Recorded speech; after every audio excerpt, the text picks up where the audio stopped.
All right, so I'm going to go out on a limb here, a very sturdy limb. If you are a woman between the age of, let's say, oh, I don't know, 35 to 40, chances are you were once really into these boys right here. Not all the girls, but a lot of them. New Kids on the Block. Step by step, ooh, baby, gonna get to you, girl.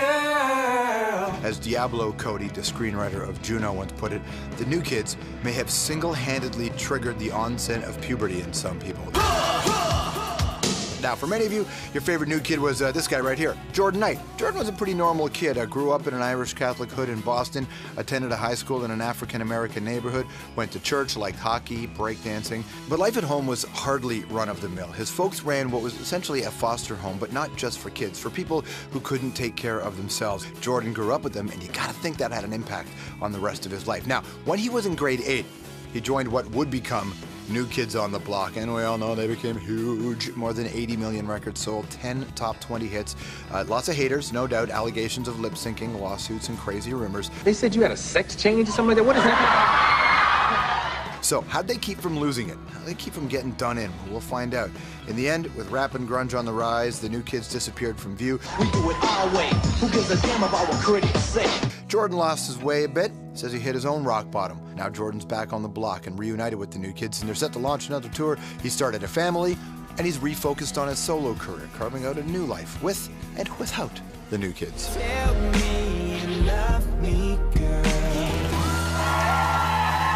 Please welcome Jordan Knight. How are you, bud? Very good, thank you. Thanks for having me.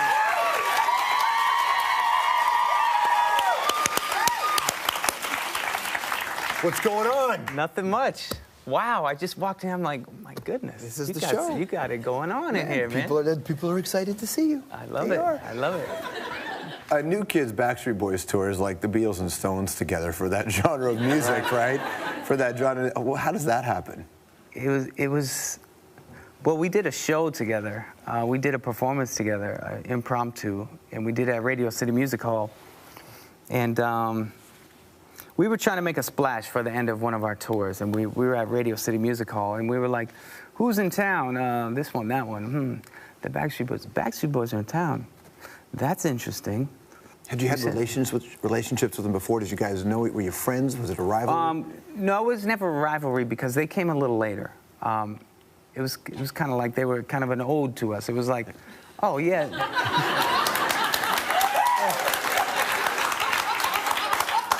Saying that, no, seriously, saying, I didn't find the right word. An ode. It was complimentary. No, seriously. Foot in mouth. I don't think it was a foot in mouth. I think you're right. I think that's what it was. It was an homage to what you guys had done first. It was for sure. But listen, seriously, the Backstreet Boys. The Backstreet Boys are talent. We wouldn't want to go on tour and co-headline with them if we didn't really respect them, and vice versa. People today have this sort of distrust of the process of a pop band or a rock band because they actually do think everything is so manufactured now. But when you guys first started, I don't think people realize just how unmanufactured it was in the very beginning, right? Yeah. I mean, a lot of times, like, people don't know. They think, you know, we were like told what to wear and all that kind of stuff, and you sing this note and you don't say that, and blah, blah. Like, there was some panel that told us what to do, but you know, we were very, very organic. You know, we did have a producer. We worked really well with our producer, Maurice Starr. He really fed off of us, and he knew we were the demographic. He knew, you know, I should be producing music that they like and that they feel is good for their fans. And you know, we lived in the studio. Was Donnie the guy that was bringing everybody together in the beginning in the hallways of the school? Like, how did that whole thing start? If it was organic, what was the beginning of that? We all went to elementary school together besides Joe. He was too young, right? He was too young, yeah, and he lived in a different part of the city. But I sang in the chorus, and Donnie, we kind of parted ways after we went to middle school. And then when Donnie met Maurice, I guess Donnie was thinking, like, man, remember Jordan from school. He was always singing in the chorus, and he was the lead chorister or whatever. So he called me. He was going to school at another school, and my older brother went to school with him. And my older brother's like, "Hey, Donnie wants to call you for something." He said some group, some singing thing, whatever. And then the phone rang. He was like, "Hey, what's up, man? Hey, what's going on?"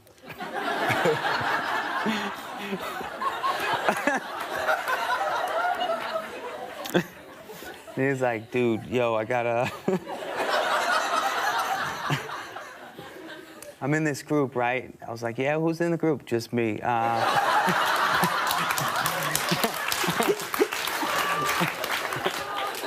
But, we're putting it together, and it's like the real deal. You know New Edition? "Yeah, New Edition, yeah." They were a group that came before us, produced by the same producer. He was like, "Yeah, Maurice Starr, who produced them, he wants to, like, do a group, man, like 5 white boys, man, like New Edition, but 5 white boys." I was like, well, I fit the criteria of that, I guess. No, and he's like, "Seriously, this is no, this isn't like church choir, this isn't like school chorus, this is the real deal." I was like, all right. So, I went to try out, and he picked me up with our then manager. We went to try out. Maurice heard me sing a couple notes. I don't even know how impressed he was, but he was like, "Yeah, all right, you're in." Just like that. That easy, yeah.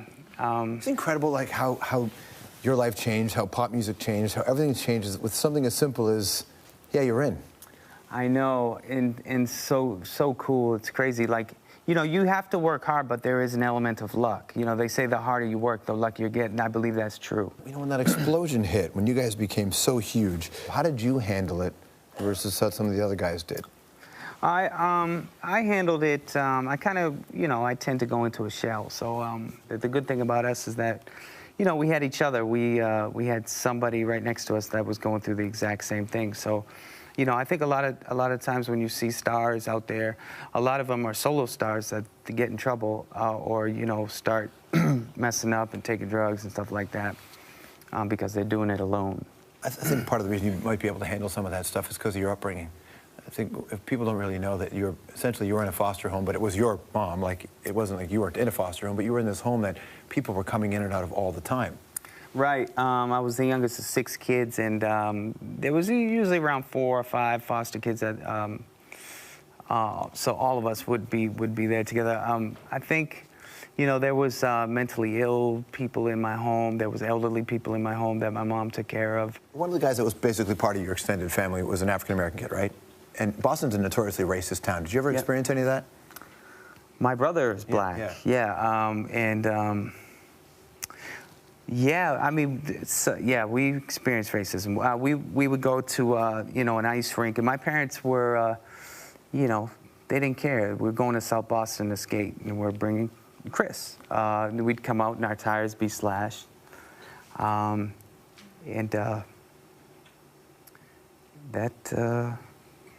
old were you? I was about 10, 11. It's quite a place to be for a kid. How's your mother explain that to you?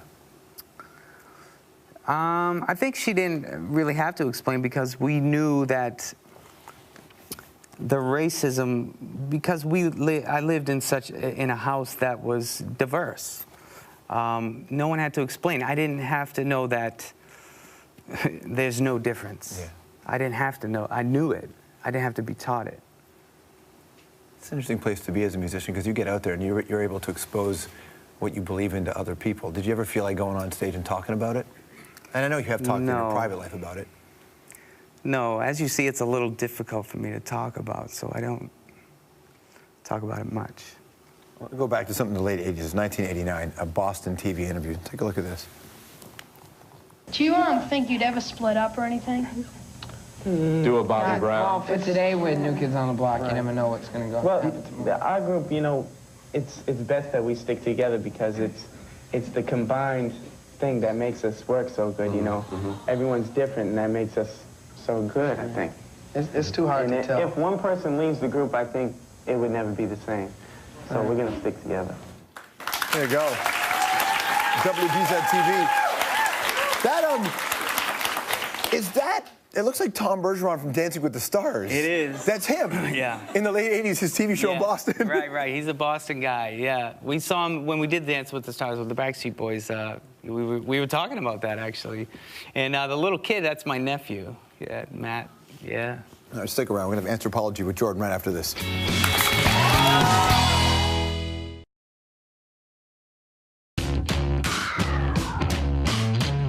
How do you feel when girls throw bras on stage? Yeah, it feels pretty good to know that all the girls across the country want to rip my clothes off, but sometimes it gets to be a bit annoying when they throw quarters at my head. I mean, what do you do with all the great gifts and little knickknacks that they present you with? Well, the bras I give to my mom.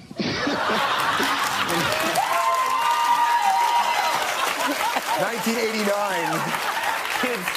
Kids say the darndest things. They sure do.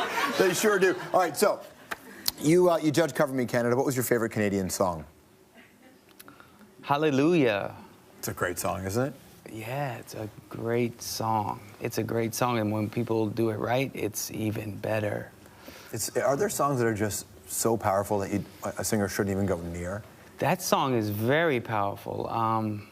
But yeah, there are some songs, you know, speaking of that, I just tweeted something about that the other day. Whitney Houston, God rest her soul, everybody's singing Whitney Houston songs now, and it's just reminding everybody how great she was, because nobody can touch it. Nobody can touch her performances. How did you guys not implode, or did you and we just didn't hear about it? Because Whitney, and you're talking about New Edition, right? Bobby Brown, like some of the greats get done in by choices, mental illness, addiction, whatever it is. How did that not happen to you? I really think it's being in a group. I think it's having big families. I think it's the company you keep. When you're a celebrity, people want a piece of you, you know, and that's it. People just want to take a chunk out of you. Like, going back to it, Whitney Houston, she's walking around for a week, you know, drinking and boozing it up and partying, and like, why didn't somebody grab her and shake her and take her away? It's hard to, right? I guess it's hard to. But I'm not saying that they shouldn't have. Were there people who pulled you aside and said, listen, too far? Well, I pulled myself aside. Did you? Yeah, a lot of people are like, man, like I was addicted to alcohol, and it got so, I had such a bad hangover that I said, I got to stop this. This is crazy. A lot of people are like, you're so strong, you have so much willpower, and that's great. I'm like, it wasn't willpower, it was pain, it was hurt. That's what they say, you gotta hit your bottom. Right. So the bottom is, you know, you could have a lot of pain, you could be kicked out the house, you could be, have all your friends sit you down and say, if you don't change, these are the consequences. So if you don't have those friends to do that, or family, you're gonna be in trouble. And you think that's what happened to Whitney?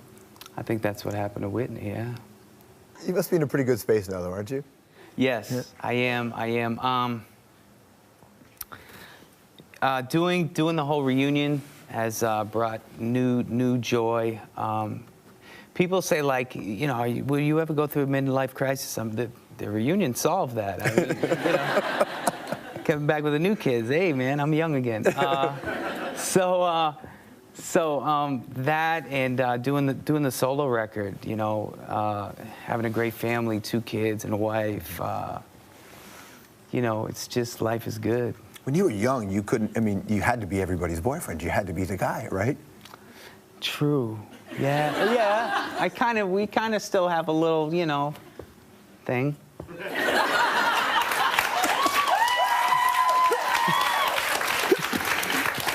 I can imagine that at some point that was exciting, and then at some point that became a really interesting prison to be in.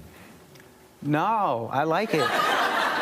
It's still fun. Well, dude, I imagine your brother would have struggled with it, you know, when he had to come out of the closet, all of that stuff. Yeah, well, yeah, that's tough. I was talking about that today. It must have been tough. I mean, back then, like now everybody, like he's out with it, and he's always been fine with it, but he would just be like, why do I have to shout out "I'm gay" to the world? It's my business. Yeah, well, he was out to yeah, right. Yeah, to us. Yeah, but I'm like, sometimes I'm like, John, how do you get motivated before a show? Like, you know, you look in the crowd and, you know, it's not a lot of guys out there.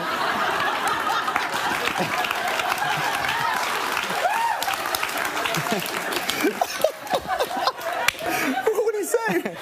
They're like, I don't know, I just, you know, just have fun and... Unfinished is the most recent of his solo records, and of course you can see him as he plays his shows. It's real good to see him, man. Yeah, good to see you. Thank you so much. Good night, everybody. We'll be right back. Don't worry, bud.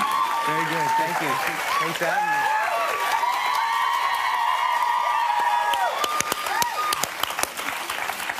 What's going on? Nothing much. Wow, I just walked in. I'm like, oh my goodness. This is the show. You got it going on in here, man. People are excited to see you. I love it. I love it. New Kids Backstreet Boys tour is like the Beatles and Stones together for that genre of music, right? For that genre. Well, how does that happen? It was. Well, we did a show together. We did a performance together, impromptu. What is that? So, how'd they keep from losing it? How'd they keep from getting done in? We'll find out. In the end, with rap and grunge on the rise, the New Kids disappeared from view. We do it our way. Who gives a damn about what critics say? Jordan lost his way a bit, says he hit his own rock bottom. Now Jordan's back on the block and reunited with the New Kids, and they're set to launch another tour. He started a family, and he's refocused on his solo career, carving out a new life with and without the New Kids. Tell me you love me, girl. Please welcome Jordan Knight.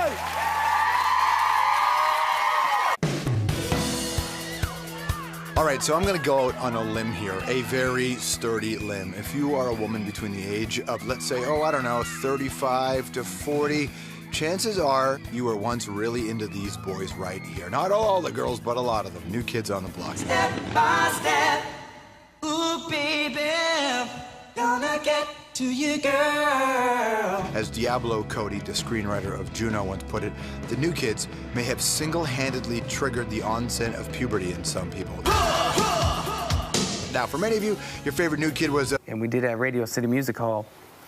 And we were trying to make a splash for the end of one of our tours. And we were at Radio City Music Hall. And we were like, who's in town? This one, that one. The Backstreet Boys. The Backstreet Boys are in town. That's interesting. Had you had relationships with them before? Did you guys know? Were you friends? Was it a rivalry? No, it was never a rivalry because they came a little later. It was kind of like they were kind of an ode to us. It was like, oh yeah.